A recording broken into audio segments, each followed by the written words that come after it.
The limited event is practically over, and you know what that means. Impending doom approaches. If you haven't heard already, CC 8 is actually one of the harder CCs because of its mechanics, but don't worry, that's why this guide's here. This CC is a great time to practice your theory crafting and strategizing to get better at the game, so go maul to your heart's content. Blah blah blah something something disclaimer that risk 18 is easy enough with a single E2 core, so don't worry about getting max rewards, cause at the end of the day, you're probably just gonna use a Kyo guide anyways. As I was saying, arson isn't even that bad. If no one gets hurt, it's just property damage and that's about... Okay, who turned off the lights?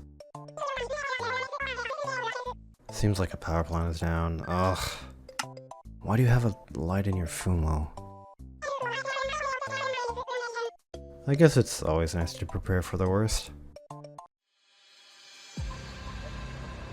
The map features mechanics and enemies from near light, which we actually played recently. If you're super new or just need a refresher anyways, the start of the map is covered in darkness except for specific tiles which are lit up either by city neons in the forages and tiles or by you placing night emblems which you can hella drop. Once city neons get enough SP, you can activate them to increase their range of light. You can only place operators on lit up tiles, and enemies in darkness automatically have invisibility and additional effects depending on the enemy. Placing an operator will immediately light up the adjacent tiles in the direction they're facing, except for the tile behind them. After around 8 seconds though, this light's range will expand to a 3x3 in front of the operator. This mechanic is very tricky to handle because not only does it limit your deployability, meaning you're going to have to be smart with not only your placements, but it also challenges how well you're good at redeploying and facing. Here's some tip that you might want to keep in the back of your mind. The light mechanic isn't 100% leapfrog.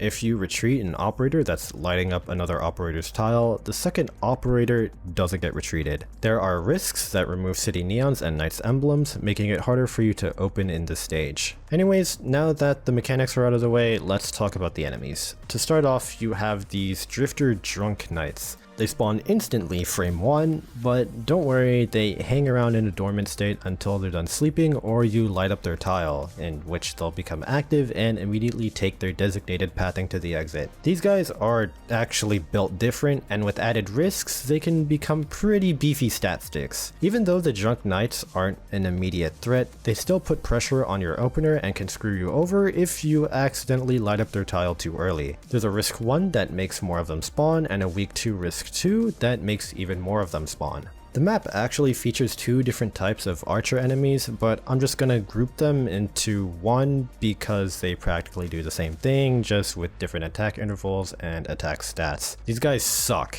They're basically mini Foss with a big shot every couple of attacks. Even though their damage isn't that threatening at first, they deal corrosion damage that reduces defense, which can get pretty nasty if you're not healing that damage or rotating bodies. They also stay in the back for a bit instead of immediately walking up front, meaning you're gonna have to deal with them for a while. If the mini Fausts weren't enough range damage, there's also Candle Knight herself. She deals arts damage, which is practically obligatory for every CC now, and has a special move, a Glimmering Touch, that becomes a nuke at high risk. She targets an operator and takes 7 seconds to cast the ability, removing her invisibility and dealing arts damage to all allies in that diamond-shaped range. She is stunnable during the cast time, and if you do stun her, it'll cancel the ability. Candle Knight has specific risks that reduce her taunt, increase her HP, and makes Glimmering Touch instant cast while reducing the cooldown by 70%. The instant cast and cooldown reduction seem nasty, but she doesn't actually get any attack buffs, so it's chosen over the alternative, which increases her attack, HP, and attack range, and makes her ignore 80% arts resistance, and has the charge up time, basically turning the ability into a cross-map nuke. So, you know, just take the tankier tag.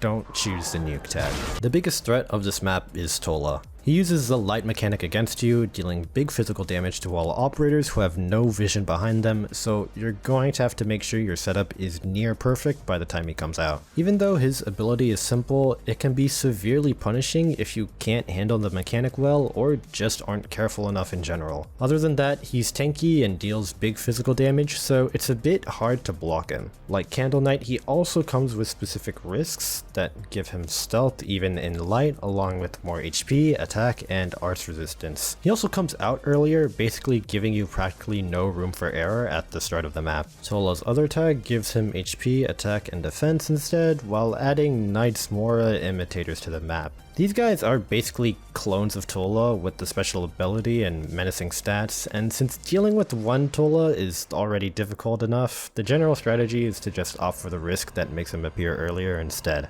There's also miscellaneous enemies like crabs that move faster in the dark, the crossbowmen that deal arts damage in the dark, and the assassins that get attack stacks in the dark, and even though these enemies aren't considered super big threats, they scale a lot harder than other peons we've had in previous CCs. As for risks to watch out for, you have your best friend coming back, attack down 3, but he also has his bestest friend coming back along with him, attack speed down 40, so yeah, don't take these two risks together unless you really know what you're doing. Surprisingly, there is no DP down 3 though, so you're not forced to bring Bagpipe and 2 flag bearers. You only need Bagpipe and 1 flag bearer now. The map in general is pretty messy because the same enemy types spawn from practically every red box, so I can't properly map out pathing and have everything look neat and tidy while also not be super confusing. If you do want to watch a couple of clears to get a general idea of the enemy spawn timing, as usual, I do have links to the footage used in this video down in the description. Hey Ifrit, you were working in Power Plant B2, right? Yeah, did you notice anything wrong with the generator when you left your shift? Okay, if it was about to explode, why didn't you do anything about it? Unlike last CC, this one has hard bans between guard and specialist versus sniper and casters. Because of the limited range tiles on the map along with the light mechanic, it's generally better to ban snipers and casters. The only sniper you're actually going to use is if you're doing a risk 18 strat, which would be a just use shelter moment. First step, spot the shelter tile. Second step, deploy shelter. Third step, activate shelter skill.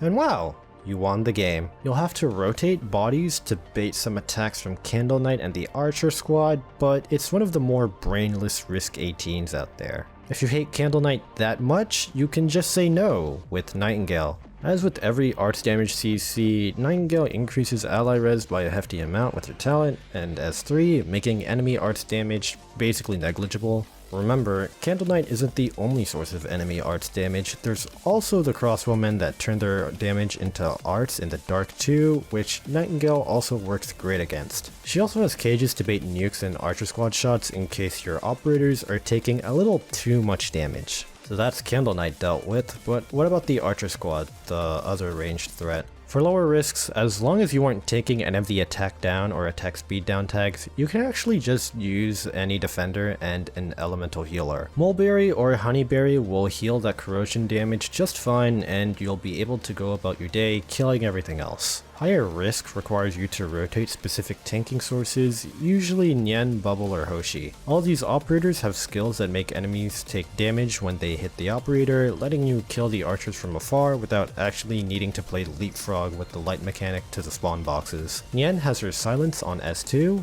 a status that's actually useful for once, which negates the big shot that mini-foss do occasionally.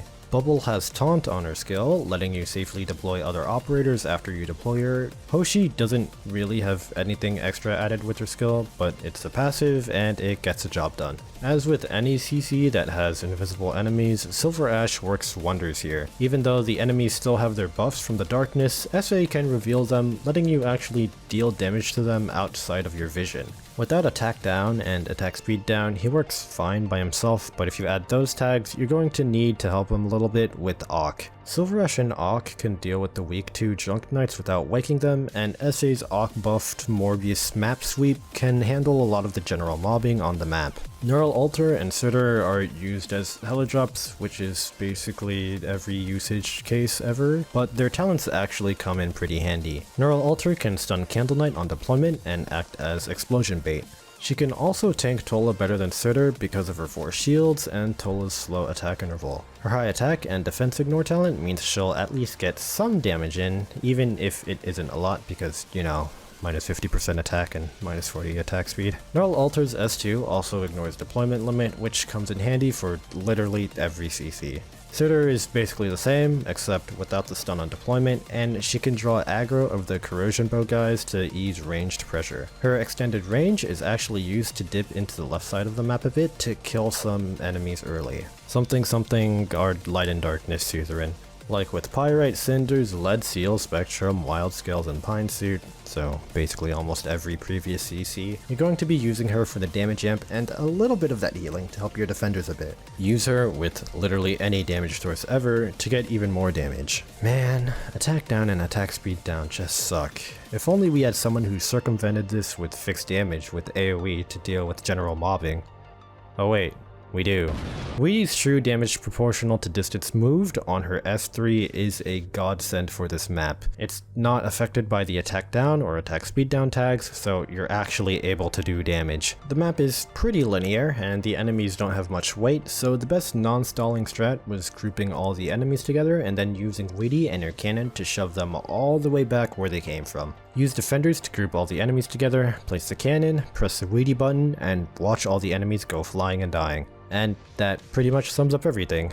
This CC's a little tough, but I'm sure you guys are smart enough to figure it out. If you're not, just go watch a cookie guide or something, I don't know. Oh god, how do we fix this? We should probably get an engineer, right? The lights are down, so maybe Blemishen would be good for this, so she could serve as her own light source, but I'm not sure if Blemishen actually has the experience to... Oh, wait, that actually worked? A multi-purpose Fumo? What?